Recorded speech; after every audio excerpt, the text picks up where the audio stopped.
खुशी के पल। रोजाना की तरह समीर ने गाड़ी बंद की, मैन गेट खोला, गाड़ी अंदर पार्क की। दालान में बैठे बाबूजी की ओर होले से मुस्कुरा कर देखा। बाबूजी ने भी उसके एक खाली हाथ और दूसरे हाथ में ऑफिस बैग पास में गया और पूछा, कैसे हो? सब ठीक तो है ना? हाँ बेटा। और तू? अच्छा हूँ। पिछले लगभग 1 वर्ष से यही क्रम चल रहा था, जब से माँ उनका साथ सदा के लिए छोड़ कर गई थी। शाम को जब समीर ऑफिस से लौटता तो बाबूजी उसे दालान में रखी कुर्सी पर बैठे मिलते, लगता जैसे वे समीर की ही प्रतीक्षा कर रहे हो। समीर को वे एक मासूम बच्चे की तरह गेट खुलने की ही प्रतीक्षा करते हुए मिलते। उसके बाद वे बाहर घूमने चले जाते और समीर अपने कामों में व्यस्त हो जाता। आज न जाने क्यों समीर को लगा कि बाबूजी उसके हाथों की ओर भी देखते हैं। क्या देखते हैं, उसकी समझ में न आया। अचानक रात में नींद खुली तो समीर के दिमाग में फिर वही प्रश्न कौंध गया, बाबूजी खाली हाथों में क्या ढूंढते हैं? अगले ही क्षण समीर की आंखों से झरझर आंसू बहने लगे। मन हुआ कि फुट फुट पड़े। माँ के चले जाने के बाद घर में विशेष कुछ बनता न था। माँ जब तक रही तब तक बाबूजी और बच्चों के साथ साथ हम दोनों भी को खाने पीने की विशेष चीजों की कमी न रही। हे भगवान, मुझसे इतना बड़ा अपराध कैसे हो सकता है?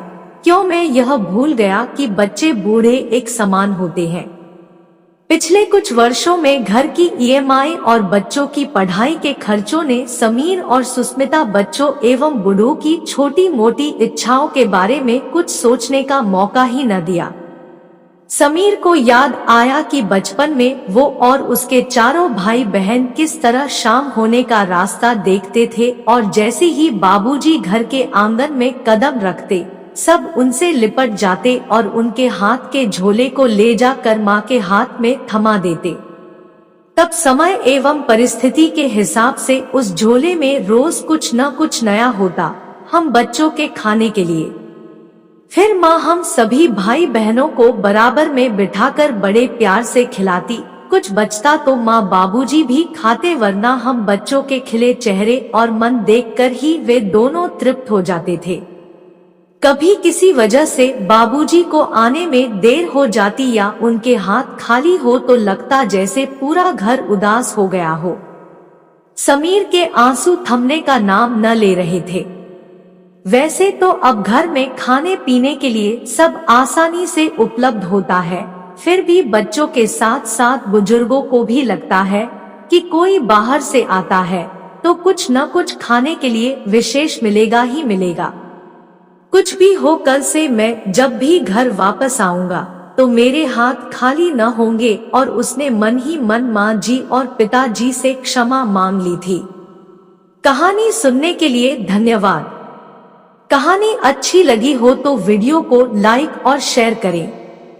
साथ ही चैनल पर नए हैं तो चैनल को सब्सक्राइब जरूर कर ले ताकि ऐसी ही वीडियोस आपको मिलती रहे।